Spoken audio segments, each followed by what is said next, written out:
We are here today to pay a tribute to a creative and outstanding scientist and wonderful friend, Leslie Ungerleider, that left us prematurely. Leslie made fundamental contribution to the understanding of cortical organization, visual perception, and memory processing in primates. Her enthusiasm, scientific expertise, and rigorous application of anatomical and behavioral techniques have greatly influenced our field of research. To begin, I would like to thank the organizer of the symposium, Neural Foundation of Vision and Cognition, for the invitation to participate in this meeting. In this talk, I will review data on the organization of cortical visual areas from our work in collaboration with Leslie. In addition, I will propose a model of visual perceptions with several neural representations. Let me start with this figure proposed on the paper Controversials about the visual areas located at the anterior border of T2 in primates, that appeared in Visual Neuroscience in 2015. This figure shows 53 cortical areas of the macaque brain in a flat representation of the cortex. The left hemisphere, depicted in A, is dissected and flattened in B, and shown in C with different colors. Let me start with a little bit of my electrophysiological story. For many years, I worked with electrophysiological techniques to describe the organization of cortical visual areas.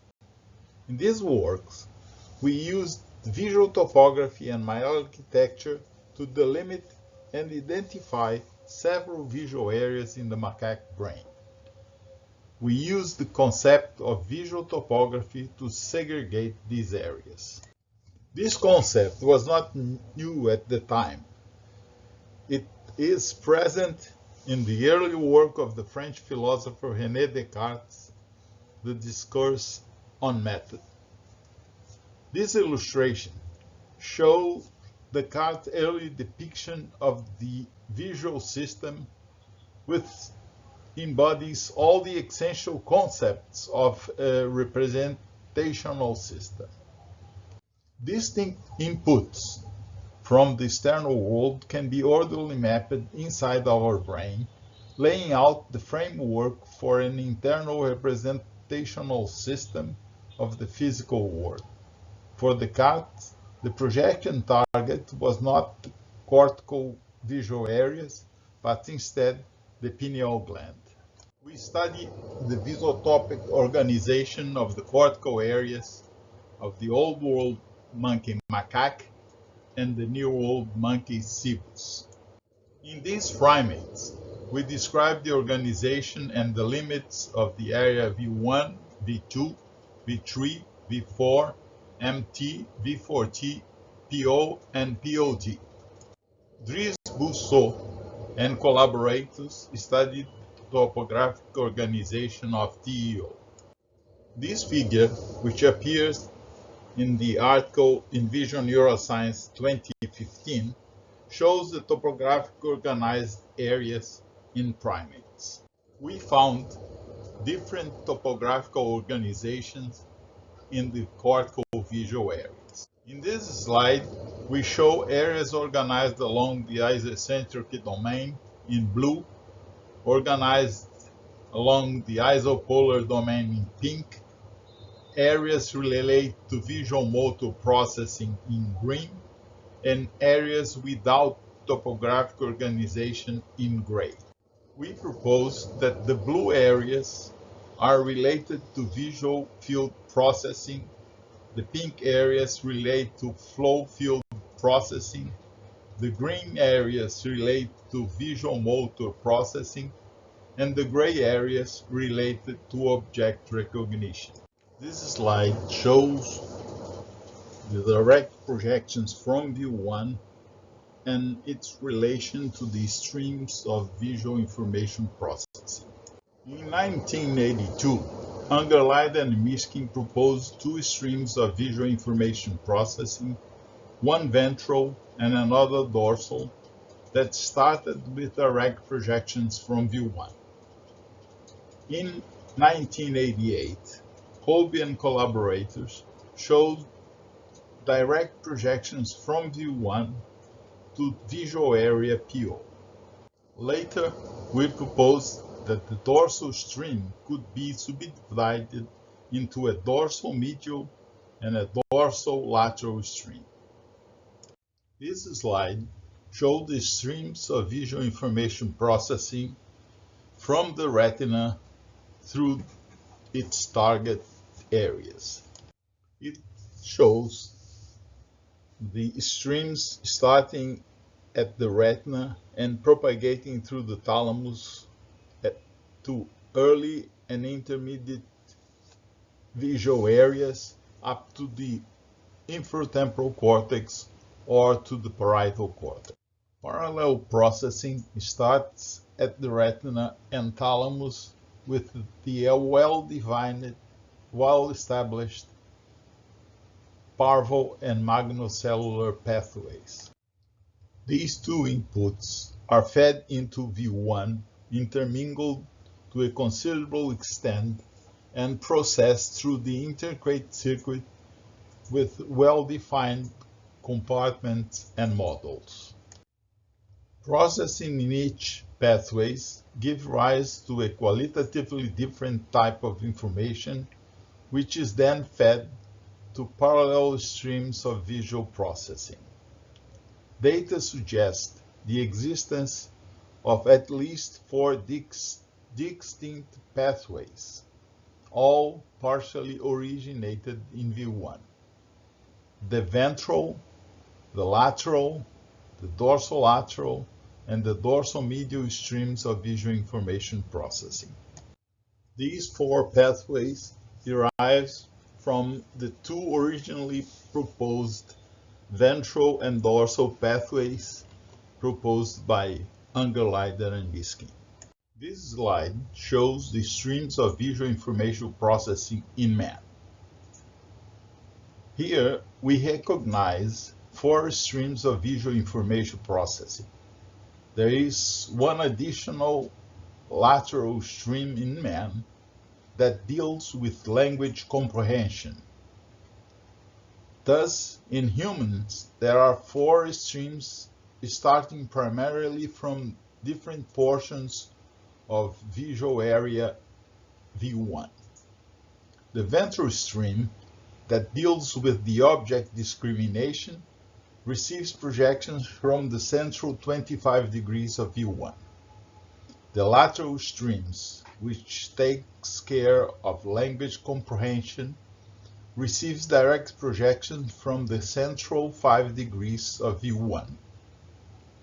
The dorsolateral streams, which deals with movement and social perception, receives from the binocular region of V1, while the dorsal medial stream, dealing with flow field perception, receives projection from the periphery of V1. This slide proposed how perceptual representation are present on a dynamic network. Cortical representation are held in a dynamic network for craniocentric and ambient representations of the visual scene. The cortical maps are visotopic and they change with eye movements. Craniocentric representations are stable and they do not change with eye movement. In this flat representation of the visual areas, we show two nodes of the network, one in the upper visual field and another in the lower visual field. The upper visual field in red connects upper visual field representation of different areas, while the node that represents the lower visual field here in green connect portions of the areas of the representation of the lower visual field. At the control level, we can access the information of each node of the network. We recognize 4 classes of perceptual maps and neural representations related to visual perception. The retinotopic map is the oculocentric map in spherical coordinates. The visotopic map is a reconstructed map in V1. It is binocular and it is assembled after perceptual completion in V1 and filling in area V3. The craniocentric representation is a stable cyclopean representation independent of eye movements. Finally, the environmental representation that covers the entire visual field is built from a series of craniocentric representations. Here we show examples of retinotopic, visotopic, and craniocentric representation. The retinotopic representation of the obelisk in Washington, D.C. is shown in 1. A visotopic representation of the same obelisk is shown in 2, and different head positions generate craniocentric representation shown in 3 and 4. This slide illustrates what we consider to be a retinotopic, a visotopic, craniocentric, and ambient representations. We use the aerial view of Washington, D.C. to illustrate those concepts. In 1 and 2, we see a retinotopic map and a visotopic map, the first existing on the layers of the lateral geniculate nucleus, and the second existing in several visual areas. The information present in the several areas is assembled in a dynamic network on the cortex to create a craniocentric or an ambient representation. This slide illustrates the perceptual spatial constancy of the craniotopic representation in the presence of eye movements, and on the other side, the difference on the visual perceptions with natural and artificial eye movements. The scene shown in left can be scanned with eye movements, but the perception in A of the image is that it remains constant, despite of different image being represented on the retina as shown in B, C, and D. The right part of the figure illustrates the stabilization by feedback of afferent copies of eye movement signals compared to the perception of the same scene while tapping one eye externally with the finger. This slide shows a photograph montage of Morten Mishkin and Leslie Ungerleider on a virtual visit to Rio de Janeiro, Brazil. It is meant to show the effect of an intrinsic eye movement in perception. Note that our subjective perception of the visual world is much closer to a stabilized continuous frame in A as compared to the image perceived during an extrinsic eye movement in B. Our brain is efficient in stabilizing vision for inherent generated perturbations such as saccadic eye movements.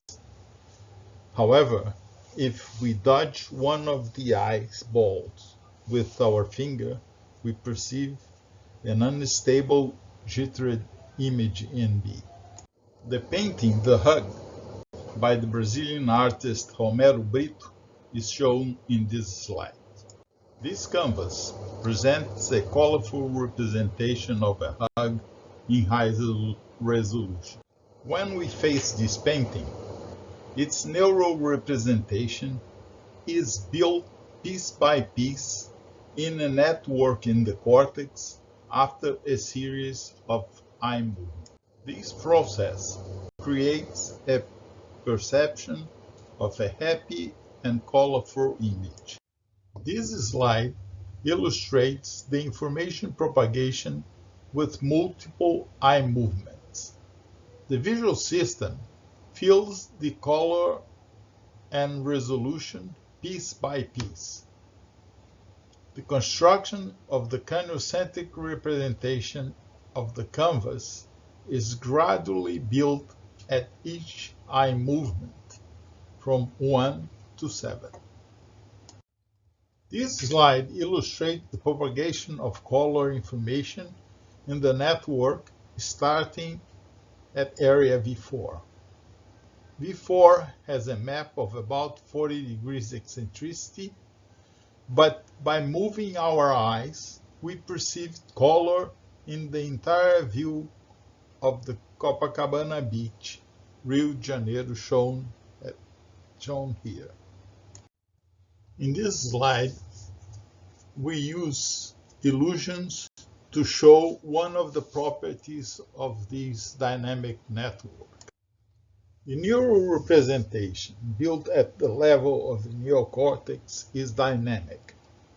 The ambiguous figures illustrates the winner-takes-all property of the network. At left, we see either a cup or two persons face to face. It all depends if you pay attention to the green or to the black figures. In the right panel, we see either a young lady looking to the wall or an old lady looking to the right.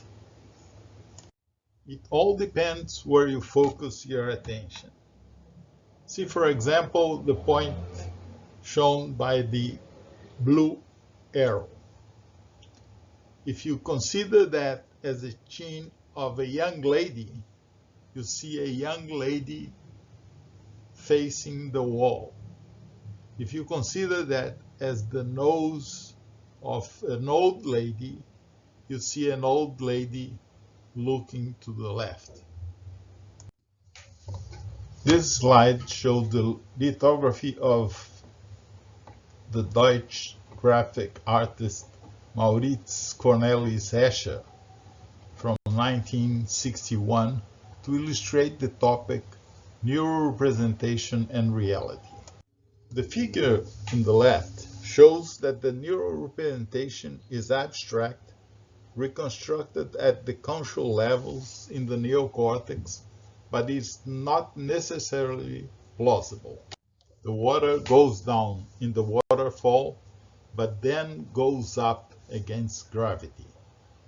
Finally, I would like to acknowledge the team of the Laboratory of Neuropsychology with this slide. This is a photograph of the LN team outside Building 9 in September 1991. Leslie appears in the first row, while Mort appears in the last row. Thank you for your attention.